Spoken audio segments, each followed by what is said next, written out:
My mug shattered on the marble floor the way I imagined my mother once wished my spirit would break, quietly, irreparably, without protest. The sound cracked through the air like thunder under crystal skies, commanding attention, though no one would meet my eyes. Not even the staff, trained in gracious neutrality, dared to acknowledge the debris, neither of porcelain nor dignity, scattered at my feet. The administrator's words had been clinical, but her eyes held discomfort, a flicker of awareness that something far more savage than a simple clerical error had occurred. "Miss Phillips," she said, her voice tight with professional regret, "I'm sorry, but you don't have a reservation." Behind me, my sister's heels struck the marble like a gavel. "I only made a reservation for our real family," she announced, the word real sharpened to a blade. It sliced without drawing blood, the way cruelty among kin often does. Our parents stood beside her, dressed in practiced elegance. My father tugged at his cufflinks, the ones I'd gifted him 2 Christmases ago, though he'd never acknowledged them. My mother, perfect in pearls and restraint, turned her face away, as if examining the floral centerpiece on the concierge desk had suddenly become of dire importance. I inhaled. Not a gasp. Not a sob. A breath, a deep one, steady and full of the quiet promise I had whispered to myself 1,000 times in the quiet of my 1-bedroom apartment, while folding second-hand clothes and heating leftovers. They do not define you. I met the administrator's eyes. "That's fine," I said softly. I think justice was just beginning. What they didn't know, what they had never bothered to learn, was that this hotel, this shimmering palace of chandeliers and exclusivity, had been co-financed by an investment firm where I was a silent partner. The name etched into the building's cornerstone bore no resemblance to mine, but the funds behind its marble and mahogany pulsed with the interest of my sacrifices. They hadn't made room for me. That was fine. I'd made space for myself elsewhere. But perhaps I'm getting ahead of myself. Let me take you back to where this truly began, not with a broken mug, but with a broken promise, sewn into the fabric of our family years ago. I was born Lydia Ann Phillips, second daughter to Margaret and Thomas Phillips of Westfield, Massachusetts, a town where appearances polished over misdeeds like lacquer over rot. Our house on Juniper Lane was white, pristine, and full of secrets. My sister, Caroline, was 2 years older, golden-haired and golden-favored, her laughter the soundtrack to every family gathering, her tantrums dismissed as spiritedness. Mine? I was sensitive, quiet, difficult, at least when I questioned things. When Caroline failed her algebra exams, tutors were summoned with the urgency of a medical emergency. When I brought home straight A's, my mother would purse her lips and say, "Don't gloat. It's unladylike." At birthday parties, she received jewelry. I got stationery. At 14, I watched my parents mortgage their summer home to send Caroline to a performing arts boarding school in Vermont. I didn't even know such schools existed. When I asked if I might attend a creative writing camp the following summer, my father responded with a chuckle. "Lydia, be serious." So I learned not to ask. I learned to build my dreams in quiet places, in notebooks tucked under mattresses, in part-time jobs after school where I saved every dollar, in scholarships earned by never slipping, not once. And I left. It wasn't with a send-off party or fond farewells. It was a train ticket to a state college 200 miles away and the knowledge that they wouldn't be visiting. College was hard. Not academically, I'd been hardened in the fire of perfection, but emotionally. I watched roommates receive care packages with homemade cookies, watched their phones light up with calls from home. Mine rang only when they needed something, an errand, a favor, help with Caroline's resume. Still, I never stopped sending cards at Christmas. Never stopped answering. Never stopped hoping. Isn't that the cruelest thing hope does? It lingers long after it's worn out its welcome. Back in the hotel lobby, I picked up the shards of my mug with napkins someone had kindly placed beside me. The mug had been a gift from a dear friend. It read, "She remembered who she was, and the game changed." Fitting. I rose slowly, brushed my knees, and smiled at the administrator. No reservation needed. I won't be staying. From the corner of my eye, I caught Caroline's frown. She hadn't expected grace. She wanted a scene. She wanted validation for whatever tale she'd spun to the family about my absence, about how I drifted, failed, become irrelevant. But the real story? The real story was only just beginning. I walked out of the lobby with my head high and my heels steady, even as my fingers trembled in my coat pockets. The doorman offered a sympathetic smile. I wonder what he saw in that moment. A woman spurned? A guest turned away? No one ever guesses the truth when the wound is dressed in poise. Outside, the air had turned cool and glassy. Evening lights flickered to life across the city, and I watched their reflections tremble on the slick pavement like memories I hadn't asked for. The last time I saw my family all together had been nearly 3 years ago at a hospital of all places. My father had been rushed in for a cardiac scare, false alarm, they later said, but I dropped everything to be there. Caroline, of course, had arrived late, eyeliner intact, lamenting traffic while demanding the best doctor. My mother fluttered, a silk scarf tight around her throat, murmuring about missed dinner reservations. I had sat beside the hospital bed long after they'd gone, held my father's hand while he slept, paid the difference on the bill that their insurance wouldn't cover. Quietly, anonymously. Just like I had paid off Caroline's credit card debt when she moved to Manhattan and overspent on designer shoes. She never thanked me. She never even knew. That's the thing about being invisible. They expect your sacrifices like room service, always there, always silent, and easily ignored. But I remember everything. The day I realized I was no longer waiting for their love was the day I met Clara Whitmore, my first real mentor. She was a gallery owner with a taste for forgotten art and unpolished talent.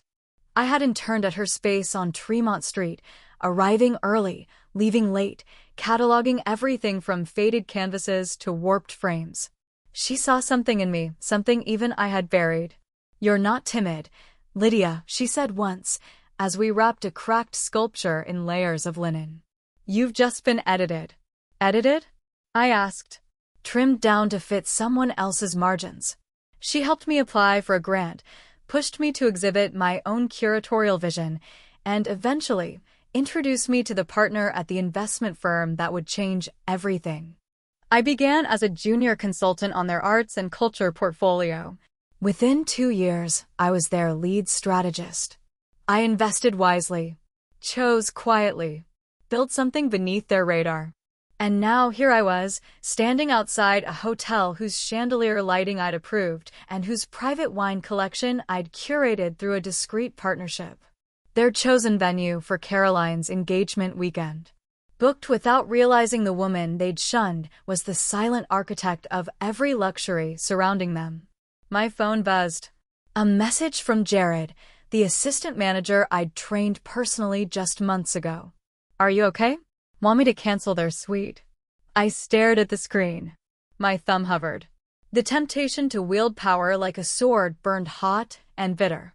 But no, they would stay.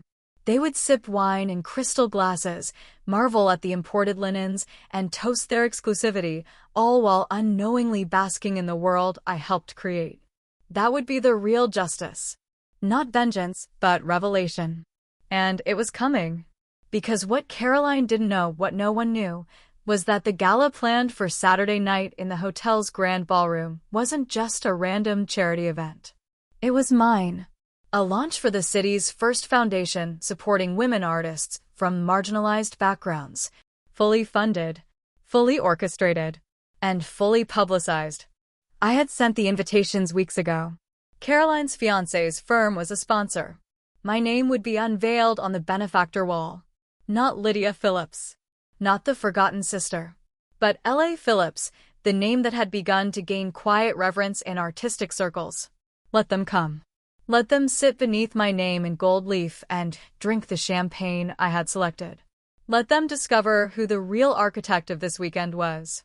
Back in my apartment, I poured myself tea into a different mug, one with a chip along the handle, but still whole.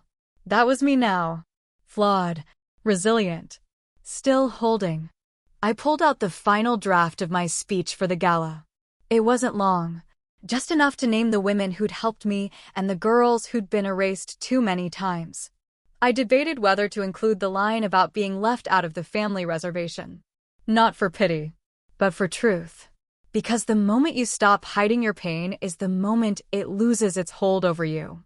I slept that night with the ease of someone who had stopped asking to be chosen and had started choosing herself instead. The days ahead would offer a reckoning.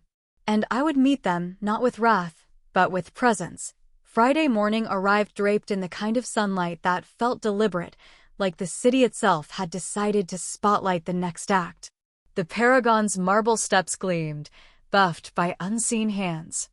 The doormen wore polite indifference like armor, and somewhere in a penthouse suite above, Caroline was likely holding court, flanked by bridesmaids, brunch mimosas, and the dulcet tones of curated superiority.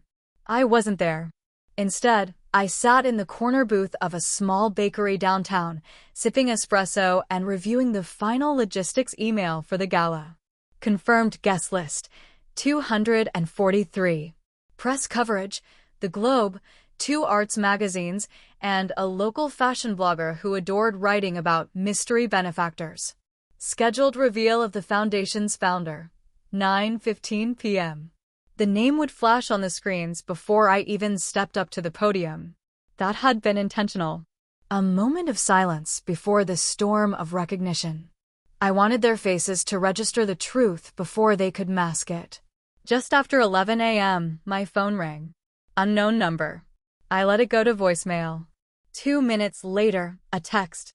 Lydia, it's Mom. Can we talk? Something came up. I stared at the message for a long time. A piece of me, the version still aching in childhood's shadow, wanted to reply, to reach out, to believe. But no. I had boundaries now. Walls constructed not from vengeance, but from necessity. I tucked the phone away. That afternoon, I slipped into the ballroom under the guise of final inspection. The event team greeted me with a mix of admiration and nerves. Everything was unfolding perfectly, cascading floral installations, lighting that softened every angle, table cards printed in script so elegant it could mend a broken heart. I lingered near the benefactor wall. The brushed bronze plate bearing L.A. Phillips had already been mounted. I ran a fingertip along the engraving. Clean, precise, permanent. Across the hall, preparations were underway for Caroline's rehearsal dinner in the adjoining suite.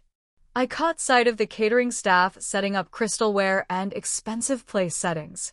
It was the same pattern I'd selected for the gala, because she, of course, had simply requested whatever's most prestigious. They were borrowing my taste without knowing its origin. A fitting metaphor for my entire childhood. By evening, I returned home and dressed deliberately. Sleek, black satin. No glitter. No distraction. Just presence. I arrived at the gala just past 8. The room was already humming soft jazz, laughter, the clinking of glasses. Familiar faces spotted me and smiled, colleagues from the firm, fellow curators, artists whose lives had already been changed by the foundation's early grants. And then, at 8:43 p.m., I saw them. Caroline. In an ivory cocktail dress that cost more than my rent. Laughing too loudly. Clutching our father's arm. Mother beside them, her pearl earrings swaying as she scanned the room. Her eyes landed on me. For a flicker of a second, less than a heartbeat, her composure cracked. Then she turned and whispered something to Caroline. Caroline froze. I wondered what, exactly, she'd been told. If my name had come up in any of the sponsorship materials. If she'd recognized the logo from her suite's bathrobe, stitched subtly with a symbol I had designed years ago. She approached slowly, drink in hand, voice brittle with civility. Lydia, I didn't realize you were invited. I wasn't, I said, and smiled. I planned it. Her lips parted slightly, confusion folding into insult. You planned this. I gestured around us. All of it. Then the music dimmed. The screen above the stage came to life. An elegant fade-in. The Evelyn Rose Foundation. Founded by L.A. Phillips.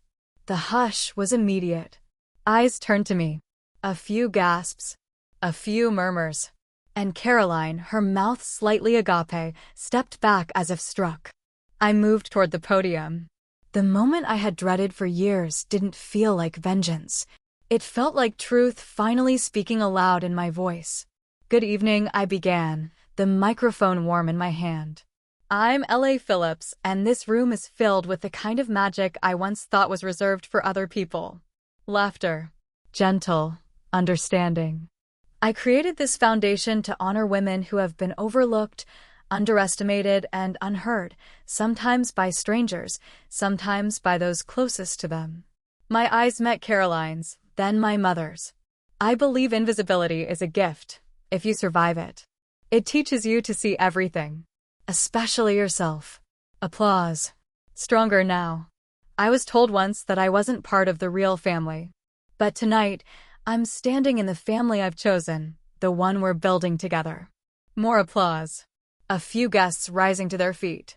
In the back, my father sat down heavily, his drink forgotten. I stepped away from the microphone, back into the crowd that now saw me not just as someone's sister, someone's daughter, but as someone.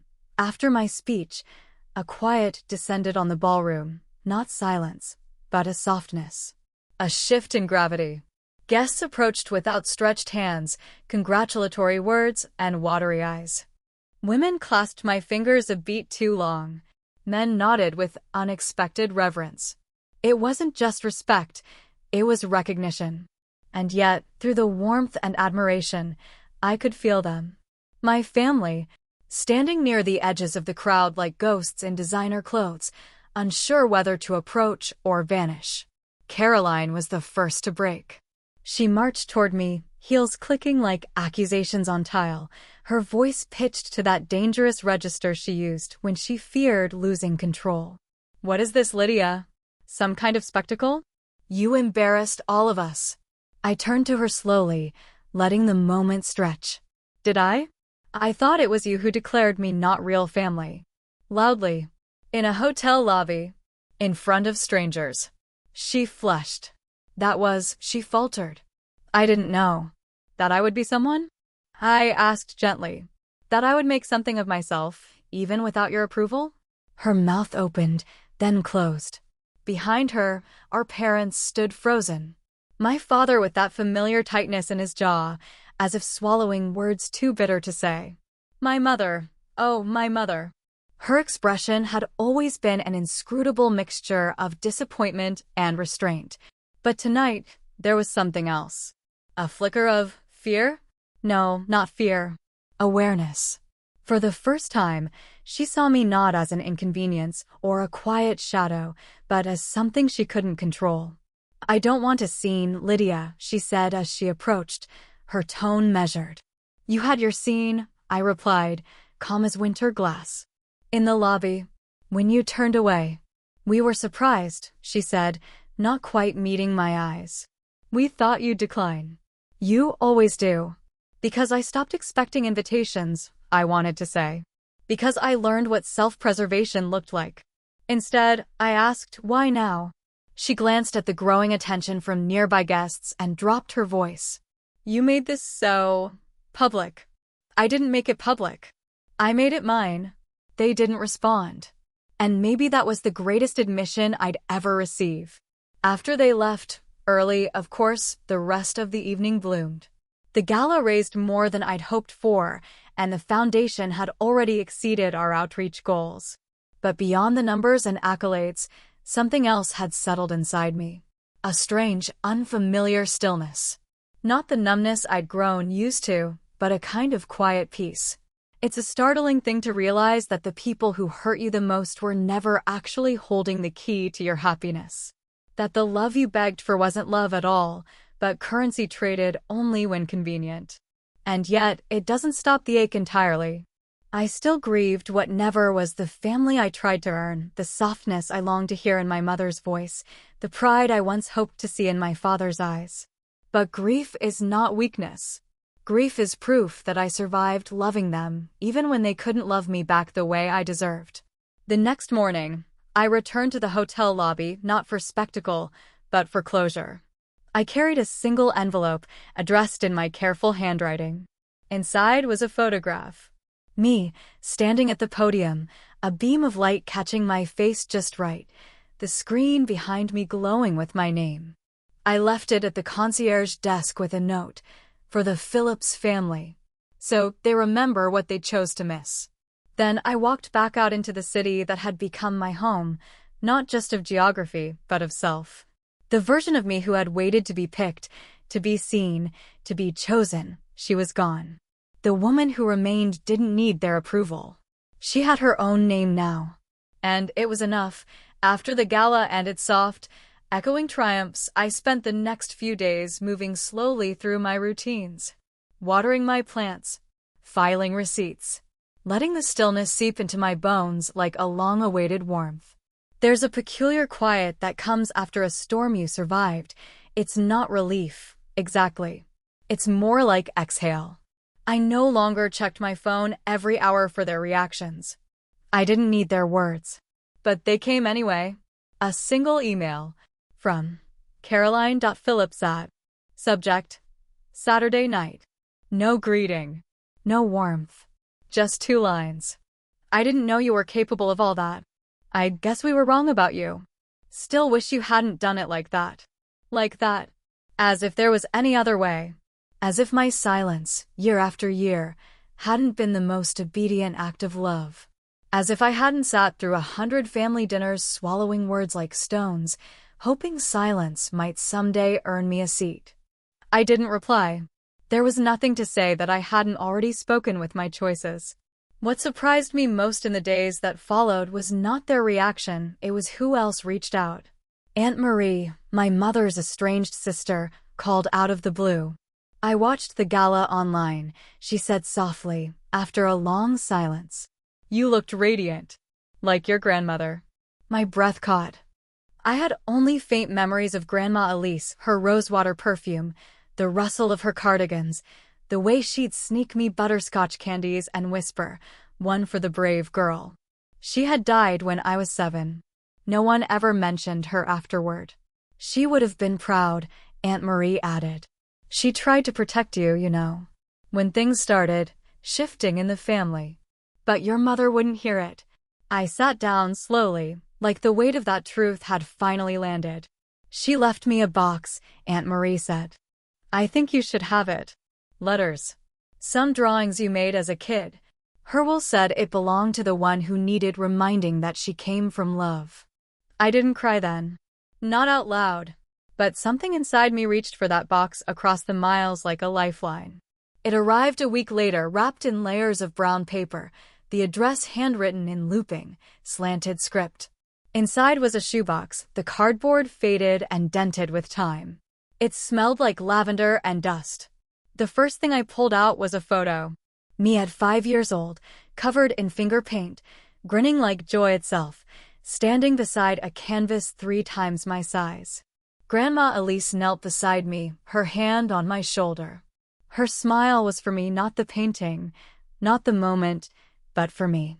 Beneath it, a stack of letters tied in ribbon, each addressed to Lydia, for someday. I didn't read them all that night. I read one.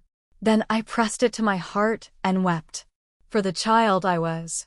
For the woman I'd become. For the love I had needed and had finally found, not in the family that raised me, but in the lineage of women who had tried to leave me breadcrumbs. Later that month, a small gallery reached out. They wanted to feature my curations in a retrospective titled From Silence to Spotlight. The name made me laugh. Not bitterly, but gently. Because that's what it felt like I had lived in a world of whispers for so long, and now, finally, I could sing. I said yes. And this time, I invited everyone. Not my family by blood, but the ones who had seen me. My mentor Clara. My assistant June. The women from the foundation. Aunt Marie. Even a few guests from the gala who had written me letters of thanks and resonance. One woman confessed that seeing me speak had given her the courage to leave a family that had erased her for years. They filled the space with joy.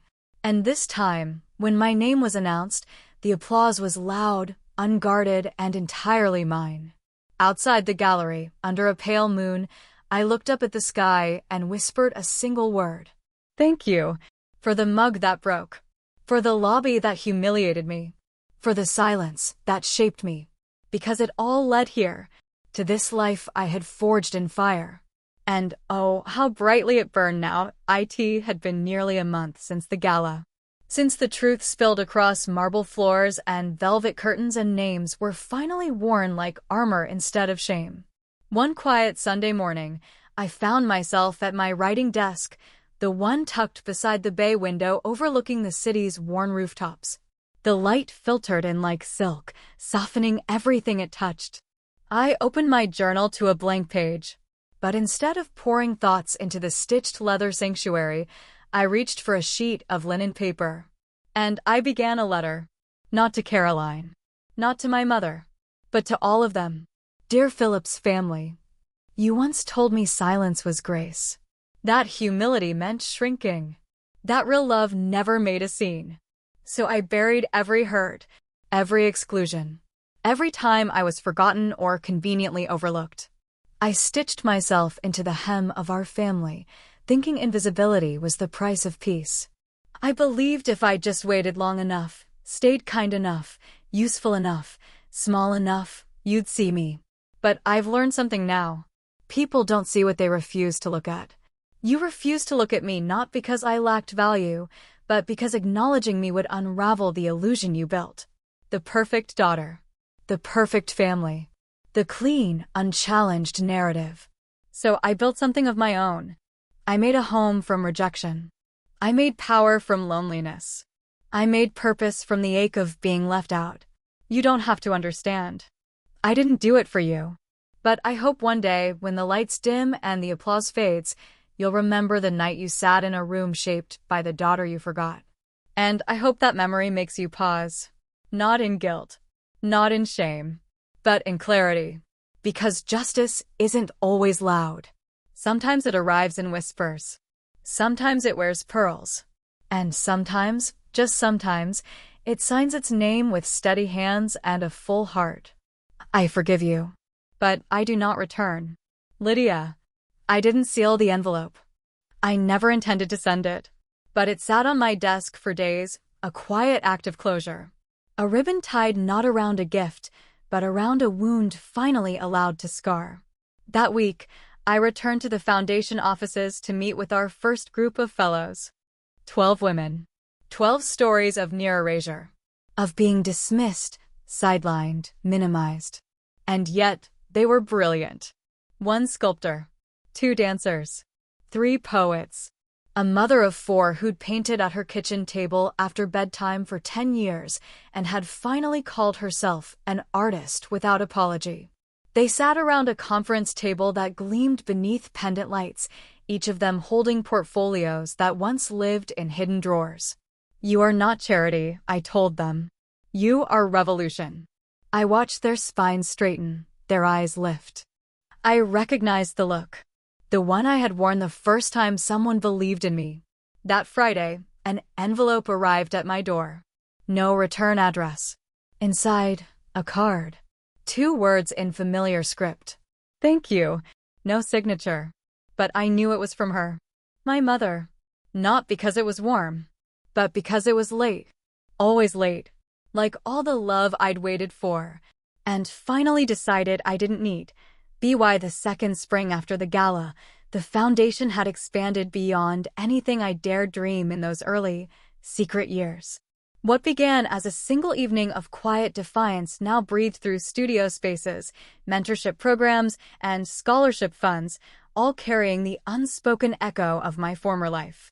The life I had left, and the one I'd built in its place. I moved into a new apartment that April, a sunlit loft on the east side, with creaky wooden floors and a fire escape I turned into a makeshift garden. The place was imperfect, full of character and odd angles. It was, in every way, mine. No more walking on eggshells through hallways designed to showcase someone else's glory. No more shrinking to fit inside a family mold carved in glass.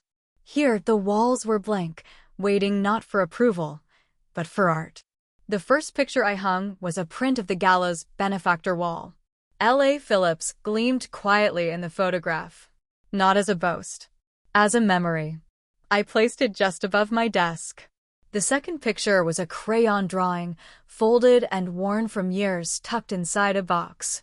It showed two figures, a tall girl with a purple dress and a tiny one in yellow. The taller girl had wings. Me and Lydia, it said in messy lettering. She's my angel. It was signed by Caroline. She must have made it when we were children, before the hierarchy of love solidified, before the applause grew lopsided, before I became a footnote in my own family. I didn't hang it to romanticize what was lost. I hung it to honor the girl I was before I forgot I had worth. One morning, as I prepared for a panel on equity in the arts, my assistant June brought in an envelope. No return address, she said. But it came through the foundation's main mailbox. Inside was a photograph. I knew the image immediately. It was from the gala, taken just after my speech. I stood slightly apart from the crowd, my profile turned, lit by soft uplighting, a moment of private breath amid public recognition. On the back, someone had written, "You looked like someone who had come home." That was all. No name. But the writing was familiar. I suspected it was Aunt Marie again, or perhaps someone else from the family who had stayed quiet, choosing complicity over discomfort for far too long. Still, the words stuck with me. Home. Not a house. Not a group of people bound by blood. But a return to self. A place where you are safe with your truth. That night, I lit candles along the windowsill and played an old vinyl record, a gift from Clara when I'd opened my first exhibit. Billie Holiday's voice poured out, cracked and golden, each note aching with experience. I sat on the floor with a glass of red wine, pen in hand, scribbling ideas for our next campaign. Visibility isn't vanity. It's survival. We don't rescue women. We recognize them. Your voice doesn't need permission to be powerful. I liked the last one best. Sometimes, I still dream about my family. Not in anger. Not even in longing. But in hazy vignettes, like watching a play from backstage. I see Caroline holding court, my father checking his watch, my mother rearranging napkins to distract from discomfort. And me? I'm not in the scene anymore. I'm in the audience now. Observing. Unbound. I wake with a sense of distance. Not emptiness, freedom. Because I no longer need to rewrite their roles. I've just stopped auditioning. It was late May when the invitation arrived, creamy cardstock, embossed edges, my name spelled correctly in familiar looping script. Caroline's wedding. Not the one she'd planned that weekend of the gala. The fiancé from then had since disappeared, quietly, like most men who prefer charm to character. No, this was someone new. A man I hadn't heard about, someone she'd met on a wellness retreat in Sedona, according to the enclosed note. The invitation was gracious. Almost too gracious. Written with the precision of someone coached in damage control. Dear Lydia, it read. It would mean a great deal to have you there. I know the past holds shadows, but I believe in fresh beginnings. I'd like us to try again. Please come. No apology. No mention of the hotel, or the insult, or the years of silence. Just a smooth, rebranded plea. A part of me laughed, softly, sadly, at the irony. The ceremony was to be held at a vineyard 3 hours away, one that happened to host an annual artist residency program I'd helped fund anonymously the year prior. She didn't know, of course. They never knew the shape of the hands that kept them from falling. I considered declining. Not out of spite, but preservation. Some ghosts deserve to remain undisturbed. But another part of me, the curious, quiet one who had survived them, wanted to see what they looked like now, without needing anything from them, without bending. So I RSVP'd yes. Not to mend. To witness. The vineyard shimmered in soft golds and blush pinks that June afternoon. Caroline stood near the arbor, beautiful in a way that was both ethereal and distant. Her dress was perfection, her smile curated. But her eyes, those restless blue orbs I once followed around the house as a child, held something else. A flicker of vulnerability. A recognition of terrain she no longer controlled. She spotted me across the aisle before the ceremony and blinked, uncertain, almost undone. I gave her a small nod, nothing more. The air between us was neutral, like standing in a childhood bedroom now turned into a guest room. The ceremony was brief, the vows poetic. The wine flowed freely afterward, and laughter rose like heat off the dance floor. I stayed at the edge, sipping slowly, watching. At one point, my father approached. He looked older, more tired than I remembered, less impervious. "Lydia," he said. I waited. He cleared his throat. "Didn't expect to see you here." "I was invited," I replied. He nodded. "Right." An awkward pause. Then, "You looked poised at that gala." That was the closest I would get to acknowledgement. I accepted it silently, let it land without bitterness. Later, as dusk descended, Caroline found me on the terrace overlooking rows of grapevines. She hesitated before speaking. "I meant what I wrote," she said. "About starting over." I looked at her, really looked. She was older now, not just in years, but in the way grief and consequence softened sharpness. I didn't ask about the former fiancé or what had passed between the gala and this new groom. I knew enough. "I don't hate you," I said quietly. "I know," she whispered. "But I'm afraid you don't love me either." I took a breath. "I spent a long time loving you more than myself. I think now I just love me." She nodded, tears welling but not falling. And for once, neither of us tried to fix the silence that followed. I left before the dancing ended, slipped away while lanterns swayed above clinking glasses. There were no dramatic exits, no final words. Just a car ride through darkening hills, and the comfort of knowing I had walked into the past and walked out again whole. Weeks passed after Caroline's wedding, and I found myself surprised by how little it haunted me. There was no aftershock of sorrow, no spiral into old patterns of second-guessing my worth. What lingered instead was a kind of quiet detachment, like revisiting a childhood home, only to realize the walls are smaller than you remember, the air less warm. And then, something curious began to happen. Letters started arriving at the foundation, emails too. Not from strangers this time, but from women I hadn't spoken to in years. A former college roommate who had drifted away when my family drama grew too intense. A cousin I'd once braided hair with on a beach trip before puberty and social rules split us into separate alliances. Even my mother's friend Clara, who used to bring scones and polite judgment to our kitchen table on Sundays, wrote a letter. She said she had watched the gala footage 4 times. That my speech reminded her of someone she used to be before she gave her power away in installments.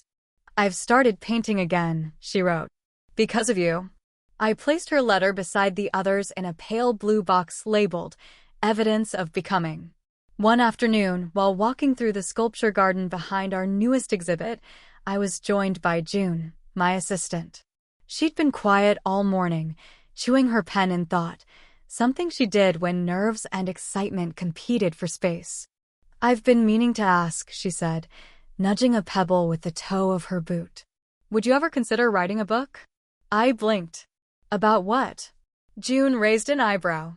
"Lydia, you've built a foundation, curated art that's changing lives, stood in rooms that once exiled you, and turned silence into spotlight. About what?" "You are the book." I laughed, but the sound caught somewhere between disbelief and maybe. I'd written stories in secret my entire life, folded them between pages of diaries, buried them under to-do lists. But the idea of sharing them? Of letting the world see the inside, not just the presentation? That was different. That was terrifying. Which is how I knew I had to do it. The first chapter began not with the mug on the marble floor, but with the backyard birthday party where I first learned to host beauty without being noticed. I was 8, and Caroline had insisted on a unicorn theme. I'd spent the morning hanging streamers, arranging cupcakes, organizing a treasure hunt that led to hand-painted keepsake boxes. When the party ended, the mothers gushed about Caroline's charm, her creativity. No one asked who had made the day happen, except the old neighbor with the limp and the soft eyes. She'd pressed a butterscotch into my palm and whispered, "I saw you, little one." That memory, small, sweet, and profound, anchored my opening paragraph. By late summer, I had 3 chapters and a working title. The Silent Thread: How I Unraveled and Rewove My Life. The phrase had come to me during a dream, where I watched my younger self pulling at a loose stitch in her sleeve, one that eventually became a spool stretching back through years of exclusion, judgment, and aching resilience. A thread that once kept me bound now became my path out. One morning, I received a text from Aunt Marie. "Found something in Elise's attic. Might be yours. Come for tea." So I did. She lived in a modest home near the river, where ivy climbed the brick like a protective shroud. Her living room smelled of books and old wood, and she hugged me like someone who meant it. What she had found was a scrapbook. Old photographs. Sketches. Letters from Grandma Elise to her sister, my grandmother's words alive with worry and love and clear-eyed truth about the family's quiet cruelties. "She always saw you," Aunt Marie said, tapping a photo of me as a toddler, barefoot in a sunbeam. Even when they didn't. I clutched the book like a relic, because that's what it was. Proof that I was always real, always worthy, always visible to someone. As autumn painted the trees in hues of copper and rust, I found myself traveling more, book readings, foundation launches, interviews that asked the same question in different ways. What gave you the courage to speak up? They always wanted a neat answer. A moment of lightning. But I'd sit back, smile softly, and tell the truth. It wasn't one moment. It was hundreds of small ones. The courage wasn't in the speaking. It was in the staying silent long enough to know I never wanted to live that way again. People nodded, some blinking back tears. I realized then how many of us were raised in homes where love came with caveats, where worth was weighted against obedience. The book release came in October. The cover was simple, a thread unraveling across a cream background, the title in soft, defiant script. It sold out within days. Reviewers called it raw, quietly ferocious, and a mirror for the unseen. But the messages from readers mattered most. A woman from Wisconsin who hadn't spoken to her family in 5 years wrote, "I thought I was broken. Turns out I was just brave." A teacher in New Zealand sent, "Your story helped me forgive my mother, not to let her back in, but to let myself out." And then, one envelope arrived, postmarked from Boston. Inside was a short note, typed, "I read your book. It hurt. But I understand now. Mom." No return address. No further words. But for once, that was enough. I decided to visit the place I'd avoided most of my adult life, our old house on Juniper Lane. I drove past it slowly, my car idling beneath the maple tree where we'd once posed for family portraits in matching navy sweaters. The shutters were now a different color, the lawn landscaped into something almost sterile. Still, I saw it, the ghost of my younger self on the front steps, waiting for someone to see her. Waiting for applause that never came. I didn't stop. I didn't need to. That house was no longer mine. Back in the city, I opened a letter from one of our foundation fellows, a sculptor named Ria. She'd struggled with self-worth after being told for years her art was indulgent. She wrote, "You showed me that a woman doesn't need permission to be extraordinary. You just need space to become." I pinned that letter to my bulletin board beneath a sign that read, "Make room for the women you once were." Because I was still all of them. The girl who made cupcakes for her sister's party. The woman who rebuilt herself from silence. And now, the voice others carried into their own freedom. A reporter once asked if I ever considered reconnecting with my family. I thought about it carefully. I've reconnected with the part of me that always loved them, I answered. But love doesn't always require presence. Sometimes it just requires peace. And I had peace now. Not perfection. Not absolution. Just space. To breathe. To create. To love myself more than I ever thought possible. Winter arrived with a hush that blanketed the city in soft blue light and breath-clouded streets. Inside the gallery, the heat buzzed quietly beneath polished floors as we prepared for the Foundation's third annual showcase. This year, the theme was unwritten histories. Every piece had been created by a woman whose story had once been overlooked, paintings inspired by letters never sent, sculptures made from reclaimed heirlooms, installations echoing childhood bedrooms, journals, and dreams that once felt too fragile to name. And at the heart of it all stood a central piece that stirred me every time I passed it. A towering tree sculpted from twisted metal and broken porcelain. Its base? Fragments of cups and dishes, many of them sourced from donations, each with a note from women who'd written, "I broke this the day I realized I mattered more than peace." Near its roots, one piece caught my eye, a familiar floral shard. Pale pink roses. The pattern of the mug I'd dropped in that hotel lobby years ago. June had added it quietly, knowing its place in my story. When the exhibit opened to the public, the line wrapped around the block. 3 days into the show, June approached me with an odd look. "Someone left this for you at the front desk," she said, handing over a small, wrapped bundle. Inside, a necklace. Delicate. Gold. A charm in the shape of a thread, looped gently around a tiny, open heart. No note. No signature. But I knew it was Caroline.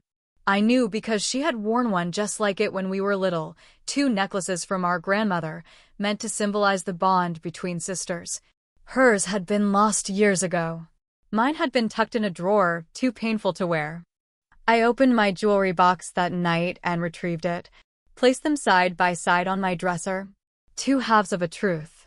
Still separate, but no longer hidden. The press coverage from the exhibit brought more attention to our work than ever before. With new funding, we launched community studios in 4 cities and began work on a publishing imprint focused solely on debut voices. Amidst it all, I found myself writing again, not just essays or speeches, but poetry. Soft things, things that no longer needed to prove their worth. One poem ended like this: "You cannot exile a woman who has already made a country from her pain." I got another letter in January. This one handwritten. From Caroline. She didn't apologize in the traditional way. Instead, she told me a story. She wrote about a dinner party where someone asked her what she most admired about her sister. And for the first time, she said, she answered honestly. "I told them you had turned abandonment into art," she wrote. "And I wish I had known how to love you back then." I really do. At the bottom of the page, she added one line. "Do you think there's a version of us that can exist now?" I folded the letter carefully, placed it in the same blue box as the others. Not ready to answer yet. But no longer needing to slam the door shut, it was March when I returned to the gallery after a quiet week spent by the coast. I'd rented a cottage there, no Wi-Fi, no schedule, just waves, old books, and the steady sound of my breath. The kind of space that stretches you gently, asks nothing, and yet leaves you fuller than before. In that stillness, I'd reread Caroline's letter. Not to reopen wounds, but to run my fingers over the scar. Forgiveness, I'd come to learn, was not an invitation. It was an emancipation. Not for the person who wronged you, but for yourself. That didn't mean she was entitled to access. But maybe, just maybe, there was a path forward. Narrow and flanked by boundaries like railings, but walkable. Back at the gallery, I found June placing the final touches on our upcoming installation. "What do you think of the name, The Room of Things We Carried Quietly?" she asked. My breath caught. It was perfect. The exhibit was built to feel like a home. One room held fragments of diaries, Another housed a wall of whispered recordings, dozens of voices recounting moments of childhood when they first felt small. And at the end, a single, empty chair faced a mirror framed in gold leaf.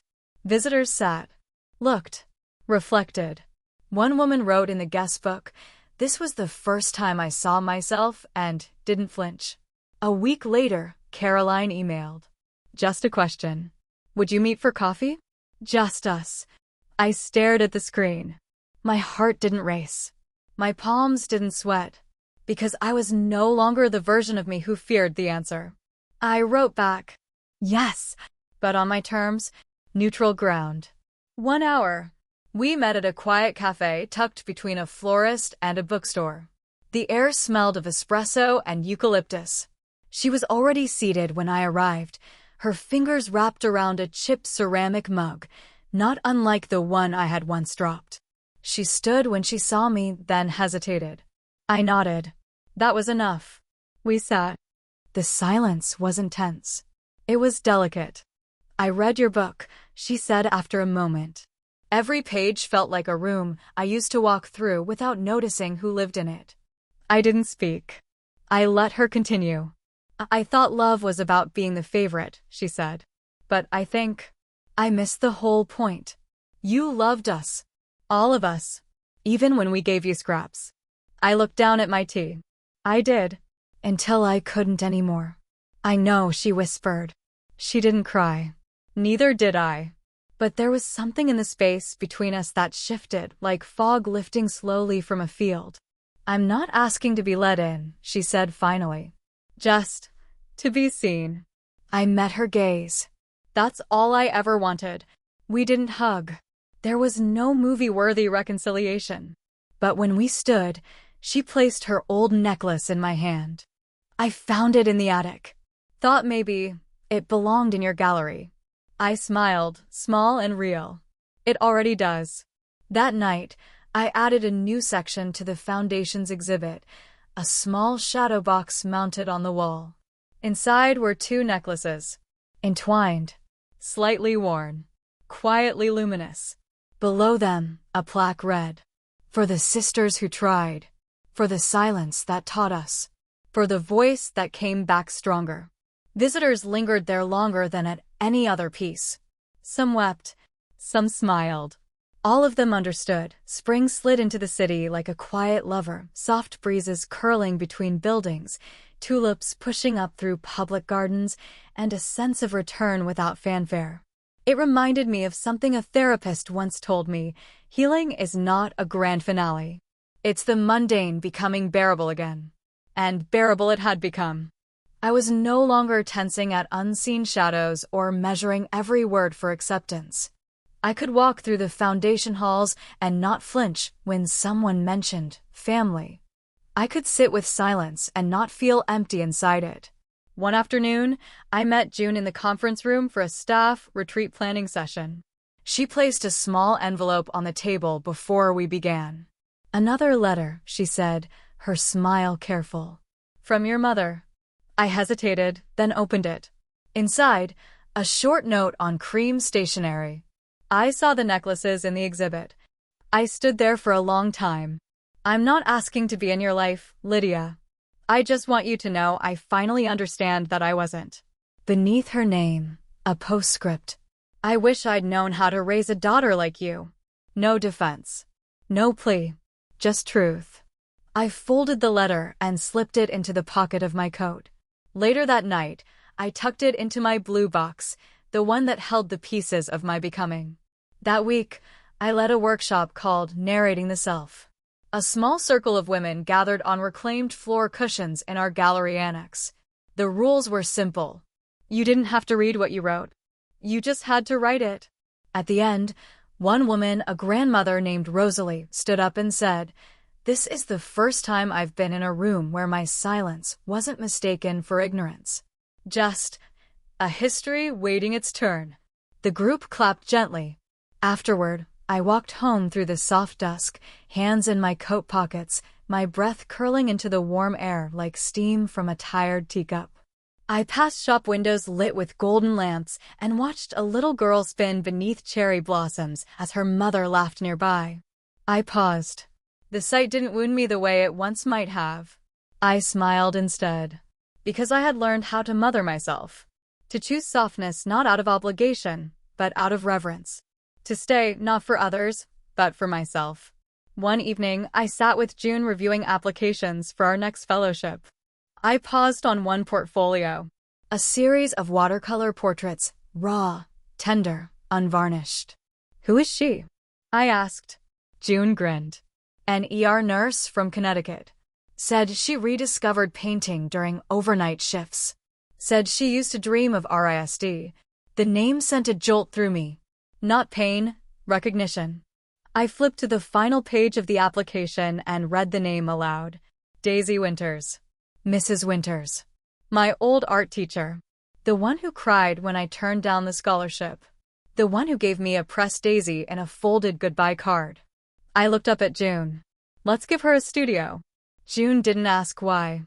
She just nodded and wrote it down. That night, I pulled out the diary I had once left behind. Not to revisit wounds, but to write a final entry. "You are not broken. You were just raised in a house too small to hold you. You left not to abandon, but to begin." I closed it gently, and, for the first time, I didn't hide it away.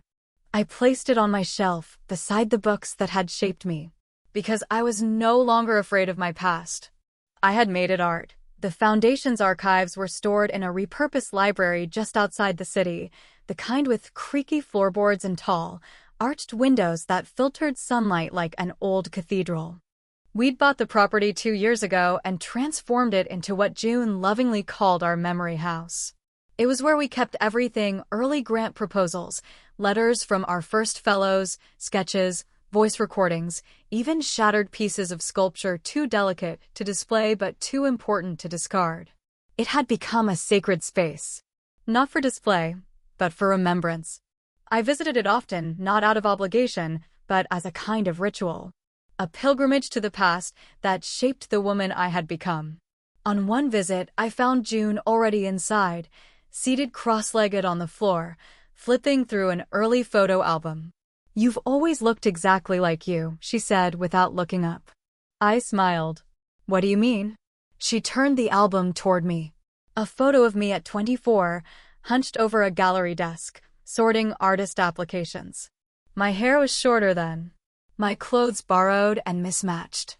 But my eyes, they held the same watchfulness, the same quiet fire. "I mean," she said, "you were always this person. You just finally got the room to grow." Later, I climbed the narrow staircase to the loft we used for personal archives, boxes marked not with dates, but with names. Women we'd helped. Women who had left their marks. Some had gone on to fame. Others had returned to quiet lives, forever changed. In the far corner sat a box labeled simply, "Lydia, Originals." Inside, my early notes. The first draft of my speech from the gala. A rejected proposal from a museum that later begged to collaborate. A sticky note with my own handwriting. "Don't give up. They're wrong." At the bottom of the box was a single envelope, unopened. Caroline's first apology letter. The one I had refused to read. My hands hovered over it. Then, slowly, I opened it. "Lydia, if you're reading this, then maybe there's still a chance. I don't know how to explain the ways I hurt you. I could say it wasn't intentional. I could say I didn't realize. But you'd see through that, wouldn't you? The truth is, I didn't know. I knew when I left your name off the reservation. I knew when I told people you were off doing your own thing, because I couldn't face the reality that you were doing it better than I ever could. You terrify me, Lydia. Not because you're cruel, but because you never needed applause to be powerful. I've needed it all my life. I'm sorry. I don't expect forgiveness. I just wanted you to know I see it now. I see you. Caroline." I sat on the floor of the archive and wept not for the letter, but for the girl I used to be, the one who would have read those words and begged for more. This time, I folded the letter and placed it back in the box. Not as an anchor, as evidence. Of change. Of release. The next day, I began writing a new series of essays, not for the public, but for women like me. I called them Letters to the Once Invisible. Each one addressed a version of myself. The teenage girl who watched her sister get a car while she took the bus. The college student who paid her own tuition while sending birthday gifts to people who forgot hers. The 20-something who cried in bathroom stalls during family dinners. Each letter ended the same way. You were never hard to love. They were just unwilling to try.